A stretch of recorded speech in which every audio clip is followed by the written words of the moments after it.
c'est chaud. C'est super important.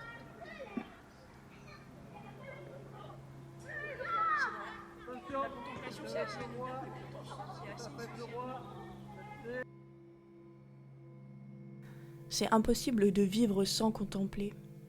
Et tout le monde le fait à des degrés différents.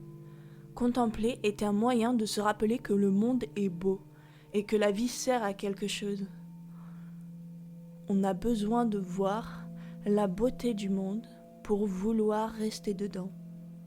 Et on ne peut pas aimer sans contempler. C'est dans les moments où on arrête de parler que ce que l'on voit nous parle. Cela permet de ne pas dire de bêtises, des fois on parle trop pour essayer de combler. Pour ce faire, il faut se vider la tête, afin de la laisser se remplir des belles choses qui nous entourent. Se laisser absorber dans l'observation attentive, oublier le reste, prendre du recul. C'est un moment où les problèmes deviennent moins importants et on apprécie le temps. Une fois qu'on a fait de la place, on peut accueillir une nouvelle vague d'idées et de créativité. Ça peut faire peur aussi des fois. La contemplation ? Ah ouais, genre rester seul avec ses pensées, avec soi-même. Ça peut être effrayant. On n'a pas envie de rester avec soi-même. C'est vrai. Peur du coup de ce qui pourrait ressurgir. La contemplation est une activité particulière, parce qu'elle requiert de laisser du vide. Peu de gestes, peu de paroles. Ce vide qui peut faire peur, parce qu'il peut laisser ressurgir un surplus de pensées qui peuvent parfois être écrasantes. Il faut donc être assez à l'aise avec soi-même et ses pensées pour apprécier le silence et ne pas tomber dans la facilité en cherchant à le combler. Ne pas avoir peur de se sonder soi-même, ne pas avoir peur de ce qui peut ressortir, ne pas avoir peur de l'ennui non plus. Ce qui peut être contradictoire, c'est que même si contempler seul peut paraître difficile, contempler à plusieurs peut s'avérer encore plus intimidant.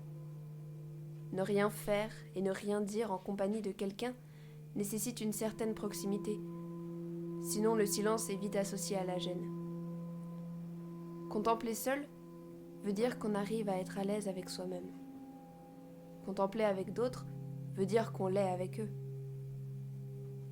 Ouais, c'est super intime en fait. Ouais, de ouf. Ouais, je pense que c'est parce que t'as un peu un truc de. C'est pas juste ce que tu vois, c'est aussi ouais, ce que tu ressens. Ouais. Comme dans les musées. Ouais. Ouais, on n'est jamais sûr de voir exactement la même chose que les autres. Parce que ce que tu vois est influencé par ce que tu penses, la personne que t'es et tout.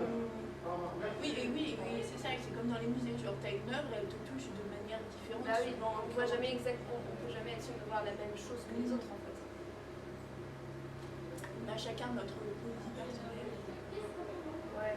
Non mais, des fois c'est pas que t'as peur de contempler, c'est juste que t'as pas le temps. T'as pas le temps, tu prends pas le temps. En soi, c'est juste une question de priorité. Ouais, c'est vrai. Ouais, c'est vrai. Pourquoi t'aurais le temps de passer 3 heures sur ton téléphone ou à marcher ou dans le bus? Quand dans le bus t'écoutes de la musique au lieu de juste... On a tendance à aller trop vite et à oublier de se poser. Et même plus que ça, on peut se sentir coupable de ne rien faire ou de ne pas maximiser son temps. Comme si c'était être flemmard ou faible que de se stopper et de souffler. Alors qu'au contraire, cela peut être une décision compliquée qui peut même parfois demander du courage. Du courage pour se battre contre la drogue de l'emploi du temps, contre la productivité à tout prix. Du courage pour arriver à pleinement apprécier un moment, sans se laisser submerger par la horde de pensées qui nous rappellent que l'on pourrait être en train de faire autre chose. La contemplation devient alors un acte révolutionnaire contre une société basée sur l'efficacité. On a besoin de reformater son cerveau, afin de remplacer l'idée qu'on n'a pas le droit de perdre son temps par le fait qu'on a parfois besoin de prendre son temps. Des fois, pour que la contemplation devienne un style de vie, il faut faire le choix intentionnel de contempler avant que cela ne devienne naturel. Je pense que pour moi, ça a toujours été naturel. Mais on est censé perdre cette part de nous en grandissant. Ouais, grave. Je me rappelle quand j'étais, je devais avoir quoi, 8-10 ans, avec mon frère, on jouait dans ma chambre et on jouait au Lego, je sais pas quoi. Et un mec était venu en mode ouais, oh là là, vous avez trop d'imagination et tout. Moi j'ai perdu ça en grandissant et j'ai trouvé ça horrible. Et du coup, après j'étais en mode moi je veux pas le perdre et tout, et je faisais exprès de m'entraîner à garder mon imagination. Mais alors qu'en fait, pas du tout. Ah ouais, pourquoi est-ce qu'en tant qu'adulte tu aurais moins de rêves?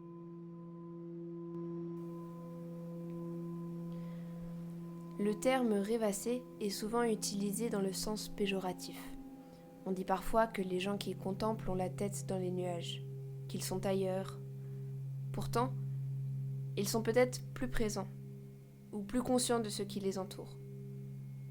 On apprend aux enfants que rêver est un défaut, que s'émerveiller ne sert à rien, que regarder par la fenêtre est une perte de temps.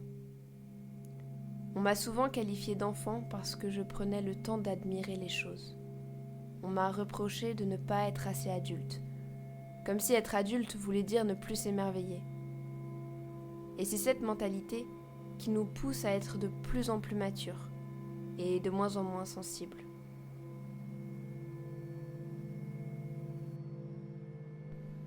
Mais concrètement, pour nous, c'est quoi la contemplation ?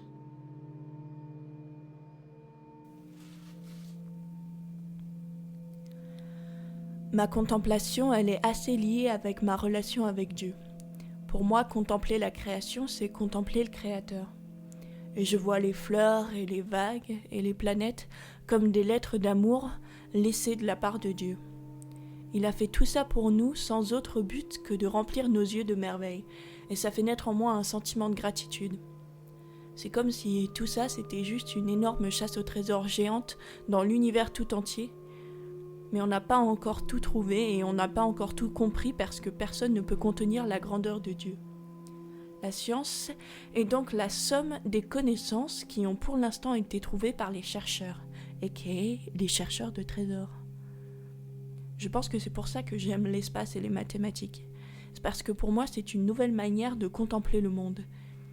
Et j'ai aussi l'impression que plus je comprends la création, plus je comprends celui qui en est à l'origine. Et c'est d'autant plus valable pour les gens. Je trouve que les personnes sont belles de mystère. Et limite, il y a plus de mystère et de beauté dans une personne que dans l'univers. Peut-être que j'abuse un peu, mais je le ressens comme ça, et ça fait partie des raisons pour lesquelles j'aime le théâtre et j'aime le cinéma. C'est parce que c'est l'art au service de la contemplation de l'homme, de ses facettes les plus effrayantes comme de ses plus belles.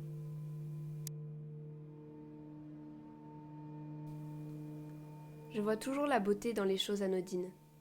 Les détails m'émerveillent. C'est la contemplation qui m'a poussée à faire de l'art. J'avais envie de montrer avec évidence ce que je voyais, et c'est le meilleur moyen que j'ai trouvé pour le faire. Dire « Mais si, regarde, c'est super beau !» Ça suffit pas toujours. Parfois, je dois réussir à transmettre la lumière ou les détails qui me fascinent à travers mes photos, pour qu'on me réponde enfin « Ah oui, c'est vrai, c'est beau. » Mon but ultime est atteint quand mes amis commencent à se trouver beaux parce qu'ils se voient de mon point de vue.